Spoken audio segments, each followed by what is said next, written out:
This video is only for information purpose. Investment से पहले financial adviser से ज़रूर एडवाइस लेनी चाहिए। तो अगर आप लोग भी ट्रेडर हो, फ्यूचर एंड ऑप्शन में ट्रेडिंग करते हो, तो ये खबर आप लोगों के लिए रहने वाली है, क्योंकि एनएसई ने यहाँ पर नए नियम जारी कर दिए। और क्या यहाँ पर एनएसई के नए नियम हैं, तो लॉट साइज़ में बदलाव देखने को मिलने वाला है जनवरी 2026 से। तो यहाँ पर हम सब कुछ विस्तार से समझने वाले हैं। तो एनएसई की जो यहाँ पे बड़ी घोषणा हुई है, जिसमें इंडेक्स डेरिवेटिव पर यहाँ पर सीधे तौर पर असर देखने को मिलने वाला है। अगर आप लोग इंडेक्स डेरिवेटिव पर ट्रेडिंग कर रहे हो, तो यहाँ पर सीधे तौर पर आप लोगों को समझना होगा कि यहाँ पर लॉट साइज़ में कमी की गई है, और यहाँ पर किस किस इंडेक्स में यहाँ पर आप लोगों को ये लॉट साइज़ में कमी देखने को मिलेगी, इसके बारे में भी हम आगे यहाँ पर समझने वाले हैं। तो यहाँ पर सबसे पहले हम जो यहाँ पर समझेंगे लॉट साइज़ के बारे में जो कमी हुई है, तो इसका क्या असर होने वाला है और नया लॉट साइज़ क्या रहेगा, तो किस इंडेक्स में कितना लॉट साइज़ कमी हुई है, इसके बारे में भी यहाँ पर समझ लेते हैं। तो सबसे पहले यहाँ पर आप लोग इस टेबल को देख लीजिए, यहाँ पर पूरी इन्फॉर्मेशन आपको मिल जाएगी। तो Nifty 50, Nifty bank, Nifty financial services और निफ्टी मिड कैप सेलेक्ट में आप लोगों को जो पुराना लॉट साइज़ है और नया लॉट साइज़ क्या है, ये सब कुछ आप लोग यहाँ पर देख सकते हो। बाकी सबसे पहले बात करेंगे यहाँ पर निफ्टी 50 के बारे में। तो पहले जो यहाँ पर लॉट साइज़ रहता था 75 का रहता था, लेकिन अब आपको यहाँ पे 65 का लॉट साइज़ देखने को मिलने वाला है।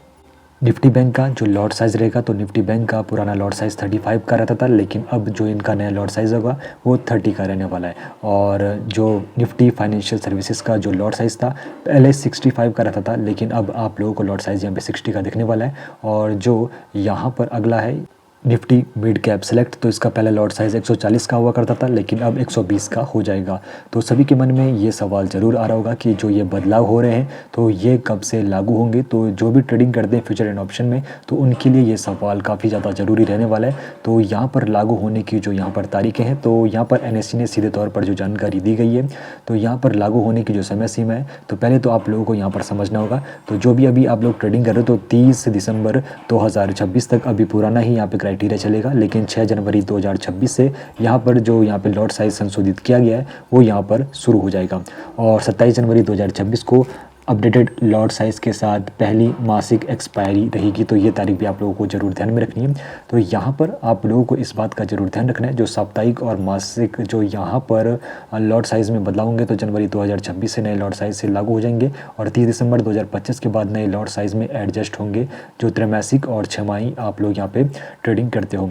अब यहाँ पर क्या चीज़ें नहीं बदली है, तो इन बातों का भी आप लोगों को विशेष तौर पर ध्यान में रखना है, क्योंकि यहाँ पर इन लॉट साइज़ के बारे में तो आप लोगों ने देख लिया किस इंडेक्स में कितना बदलाव हो रहा है, लेकिन यहाँ पर सीधे तौर पर निफ्टी नेक्स्ट 50, एक बार फिर से कह रहा हूँ, निफ्टी नेक्स्ट 50 में कोई भी आप लोगों को लॉट साइज़ में बदलाव देखने को नहीं मिलने वाला है। तो अगर आप लोग यहाँ पे ट्रेडिंग करें, तो यहाँ पर आप लोगों को कोई भी बदलाव देखने को लॉट साइज़ में नहीं मिलेगा। बाकी ट्रेडर्स के लिए इस चीज़ का क्या मतलब रहने वाला है और आपकी ट्रेडिंग पर क्या असर पड़ने वाला है, तो इसको एक बार समझ लेते हैं। तो देखो, अब निफ्टी और बैंक निफ्टी और साथ ही साथ यहाँ पर मिड कैप सेलेक्ट में जो यहाँ पे लॉट साइज़ कमी हुई है, तो यहाँ पर कम अमाउंट के साथ आप लोग यहाँ पे ट्रेडिंग कर सकते हो।